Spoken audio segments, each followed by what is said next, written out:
Nepal-China border flood disaster. A catastrophic Himalayan flash flood and landslide. August 27, 2006 in Nepal Tibet border. A catastrophic flash flood and landslide struck the Himalayan border between Nepal and China's Tibet Autonomous Region on August 26, 2026, turning mountain valleys into torrents of water, mud, ice, and rock. The disaster was triggered by the collapse of a massive mass of glacier ice and rock, which suddenly released enormous quantities of water and debris into the Lake NEPAL, also known as the Koshi River in Nepal. The flood then surged downstream into the Trishuli River system, destroying villages, homes, bridges, roads, power infrastructure, and a major border crossing. The disaster has rapidly become one of the deadliest natural disasters in the Himalayan region in recent years. Rescue teams on both sides of the border are still searching for survivors, while authorities warn that additional landslides and flooding could occur. A wall of water and mud. The disaster began in the morning of August 26th when a large ice and rock collapse occurred in the high Himalayas. The collapse sent an enormous volume of water, mud, boulders, and debris into the river system. At one monitoring point, the water level of the Trishuli River reportedly rose by as much as 9 meters in only 30 minutes. The resulting flood behaved like a moving wall of concrete. Homes, vehicles, bridges, and roads were swept away within minutes. Entire sections of villages were buried beneath mud and sediment. The flood also reached Girong Port, an important border crossing between Nepal and Tibet, where roads, buildings, communications, and power infrastructure were severely damaged. Human toll. The exact death toll remains uncertain because rescue teams are still reaching isolated areas. Reports from indicated confirmed deaths across Nepal and Tibet. 50 reported by some agencies missing people. More than 1,300 are missing in Nepal. About 826 are missing in Tibet. About 558 foreign nationals. Hundreds. Countries represented among missing travelers. More than 30. Different news agencies are reporting different death tolls because the situation is changing rapidly. Some reports are based on separate government updates. Police authorities have reported hundreds of deaths and thousands of missing people. Chinese authorities have separately reported casualties and missing people in Tibet. AP News. Among those missing are tourists, pilgrims, workers, and local residents. Foreign nationals from countries including India, the United States, the United Kingdom, Australia, Canada, Malaysia, and South Korea have been reported among the missing.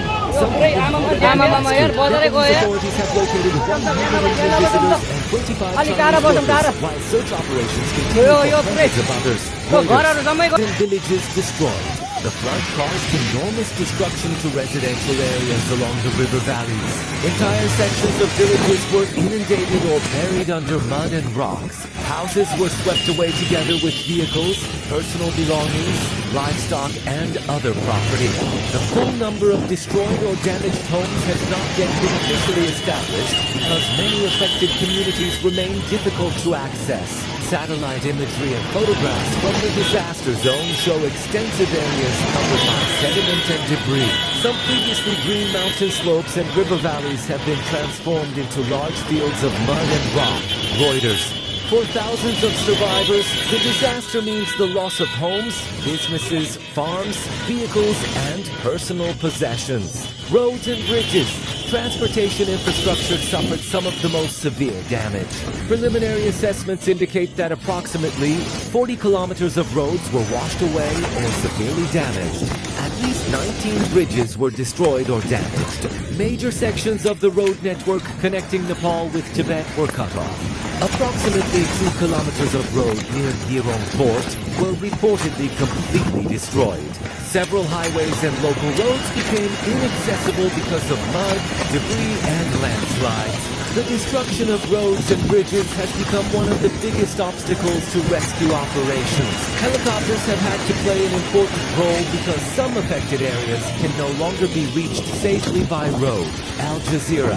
Damage to hydropower and electricity infrastructure. Nepal's hydropower infrastructure was also badly affected. The Nepal Electricity Authority initially reported damage affecting approximately 430 megawatts of electricity generation capacity, including damage to power generation, transmission, and distribution facilities. Al Jazeera.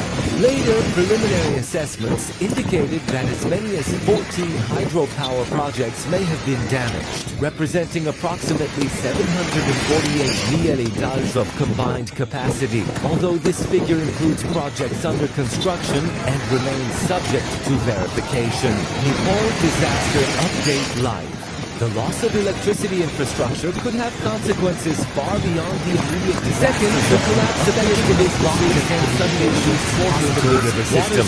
Third, the local community estimated financial damage. This transforms the water disaster is still disaster, capable of destroying reinforced infrastructure. Scientists initially considered whether an earthquake had triggered the event. However, subsequent analysis indicated that the figure is approximately associated with the point 4 of 1.5 billion rather than a conventional tectonic earthquake. Importantly, this is a preliminary infrastructure damage estimate. Scientists have also warned that total economic cost of the conditions that make such disasters possible. The Himalayas are experiencing rapid warming. Rising temperatures contribute to glacier retreat, changes in snow and ice conditions, and weakening of frozen ground and mountain slopes. Reuters reported that Nepal has lost nearly one-third of its glacial ice over the past 30 years as temperatures have increased. Scientists emphasize, however, that climate change should not be described as the sole immediate cause of this particular disaster. Instead, warming can create conditions that make high-altitude ice and rock formations less stable. Reuters. Rescue operations. Thousands of emergency personnel have been mobilized. Nepalese authorities are using military personnel, police and rescue teams, helicopters, drones, search dogs, emergency medical teams. Chinese authorities are conducting parallel rescue operations on the Tibetan side. However, rescue workers face enormous challenges. Roads and bridges have disappeared. Communication systems have been disrupted, river levels remain dangerous, and additional landslides are possible. Authorities have also warned about the possibility of secondary mudslides and further flooding because debris has blocked parts of the river system. Financial Times. A disaster still unfolding.